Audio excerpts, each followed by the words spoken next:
पुण्यातून एक breaking news समोर येते। पुण्यातील सारसबागमध्ये किरकोळ वाद झाला।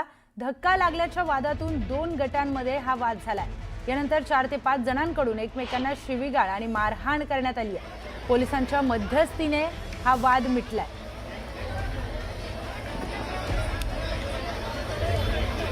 पुण्यातील काही दृश्य आपण बघतोय। दोन गटांमध्ये वाद झाल्याचं दृश्य दिसून येत आहे। पुण्यातील सारसबागेची ही दृश्य आहेत। सारसबागेमध्ये वर्षानुवर्षाची परंपरा ही दिवाळी पहाटच्या माध्यमातून जपली जाते। पण त्याच दिवाळी पहाटला काही हिंदुत्ववादी कार्यकर्त्यांनी विरोध केला होता आणि त्यानंतर पोलिसांनी तिथे गस्त घातली। सारसबागेमध्ये पोलीस छावणीचं रूपांतर असं सारसबागेला प्राप्त झालं आणि त्यानंतर दिवाळी पहाट साजरी करण्यात आली। पण आता तिथे दोन गटांमध्ये वाद झाल्याची दृश्य दिसून येत आहेत। पोलिसांनी मध्यस्थी केली आणि हा वाद मिटलेला चिन्ह दिसतंय।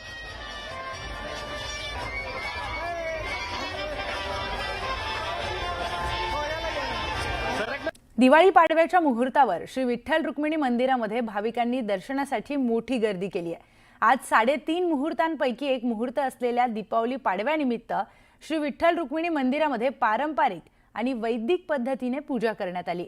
त्याचबरोबर मंदिर परिसरामध्ये आकर्षक सजावट देखील करण्यात आली आहे।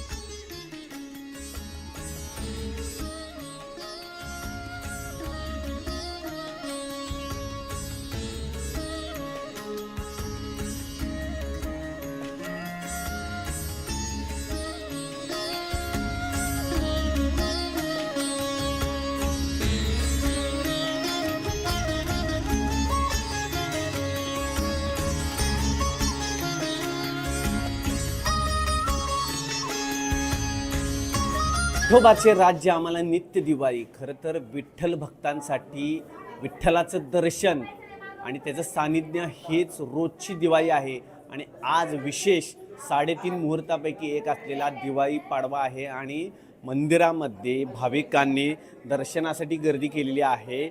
परंपरेप्रमाणे वैदिक पद्धतीने जे श्री विठ्ठल रुक्मिणीचे नित्योपचार असतात ते नित्योपचार आज करण्यात आलेले असून श्री विठ्ठल भक्त जे आहेत ते आजच्या दिवसाची सुरुवात श्री विठ्ठल रुक्मिणी दर्शनाने करत आहेत।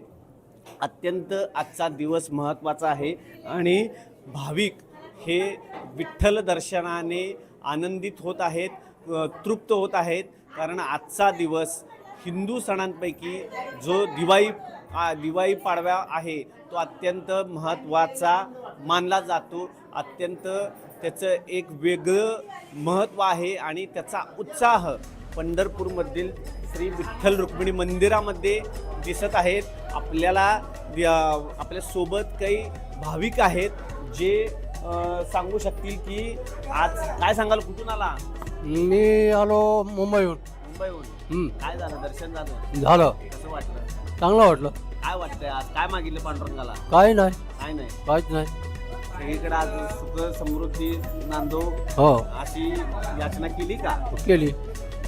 एकंदरीत यावर्षी अतिवृष्टी झालेली आहे, अनेक संकट आलेली आहेत। मात्र त्या सर्व संकटातून या सर्व जनतेला दिलासा मिळावं आणि इथून पुढचे सगळे दिवस हे सुख समृद्धीचे जावो अशी आपण श्री विठ्ठल रुक्मिणी चरणी प्रार्थना करतो। कारण न्यूज 18 लोकमतने सगळ्या आपल्या ज्या प्रेक्षकांसाठी आपण हे दाखवत आहोत की दिवाळी पाडवा हा अत्यंत महत्त्वाचा दिवस आहे आणि श्री विठ्ठल रुक्मिणी दर्शन हे आपण घडवत आहोत।